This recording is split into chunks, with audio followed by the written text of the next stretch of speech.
আজকের ভিডিওতে আমরা খুব কম সময়ে জমি উদ্ধারের সহজ কৌশল নিয়ে আলোচনা করব। পৃথিবীতে কেবলমাত্র জমি সংক্রান্ত বিরোধ ধনী গরিব বা ছোট বড় হিসেব করে হয় না। জমি জমা নিয়ে ঝামেলা কখন যে আপনার সামনে চলে আসবে আপনি তা বুঝতেও পারবেন না। অনেকে জমির দলিল, দাগ, খতিয়ান, হিস্সা বা নকশা কোনো কিছুই বোঝে না। এ কারণে জমির দাগ, খতিয়ান, দলিল বিষয়ে অবগত লোকগুলো বহুকাল থেকে অন্যের জমি নিজের দলিল বা খতিয়ান করে নিচ্ছে। আর যখন আপনি সেটা বুঝবেন ততক্ষণে বহু দিন বা বহু যুগ কেটে গেছে। তখন আর আপনার কোনো কিছুই করার থাকে না। আজকের ভিডিওটি আমরা 4টি অংশে ভাগ করেছি।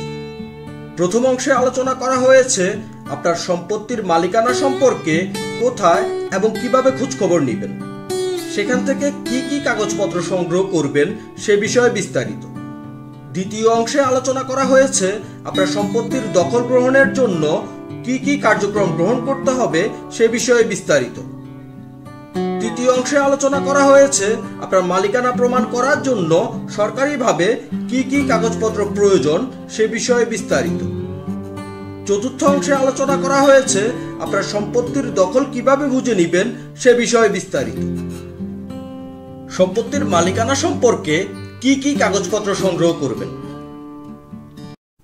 আপনাকে আপনার বাবা, দাদা অথবা নানা নানির সম্পত্তি কোথায় আছে তার তথ্য সংগ্রহ করতে হবে। বিশেষ করে মৌজার নাম সংগ্রহ করতে হবে।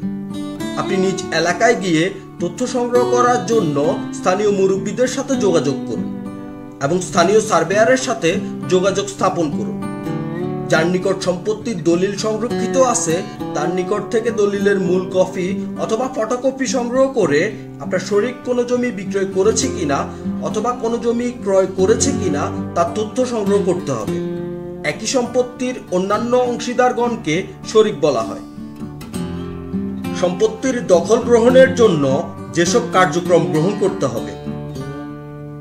আপনার সম্পত্তি যে এলাকায় ওই এলাকার মৌজার নাম সংগ্রহ করুন। সাথে মৌজার ম্যাপ সংগ্রহের মাধ্যমে জমির সঠিক অবস্থান নিশ্চিত করুন। সম্পত্তি বর্তমানে কার দখলে রয়েছে সে বিষয়ে নিশ্চিত হন। প্রয়োজন হলে ইউনিয়ন পরিষদের চেয়ারম্যানের নিকট থেকে ওয়ারিশনামা সনদ সংগ্রহ করে রাখবেন।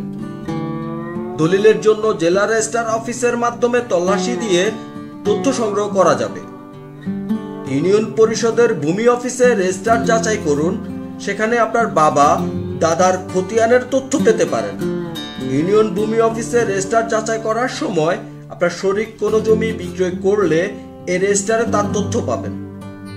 স্থানীয় উপজেলা সেটেলমেন্ট অফিসে গিয়ে কোন কোন জমি রেকর্ড হয়েছে এবং কার কার নামে রেকর্ড হয়েছে তার তথ্য সংগ্রহ করুন।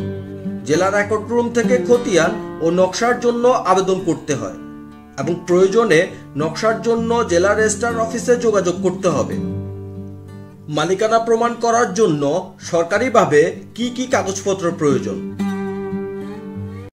আপনার বাবা, দাদা অথবা নানা নানির জমির দলিলের সার্টিফাইড কপি, জমির খতিয়ান যেমন ডিএস বা সিএস, এসএ, এমআরআর ও বিএস খতিয়ান, জমির নকশা এবং আপনার ওয়ারিশ সনদ।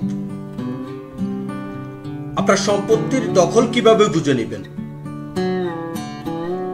আপনার সম্পত্তির দলিল, খতিয়ান, নকশা পর্যালোচনা করে তার সাথে ওয়ারিশান সনদের আলোকে একজন দক্ষ আইনজীবীর সহযোগিতায় আপনার বাবা, দাদা অথবা নানা নানির সম্পত্তির পরিমাণ নির্ধারণ করুন। তারপর সম্পত্তিতে নিজের হিস্সা বা অংশ কতটুকু তা নির্ধারণ করুন এবং খসড়া বন্টননামা তৈরি করুন।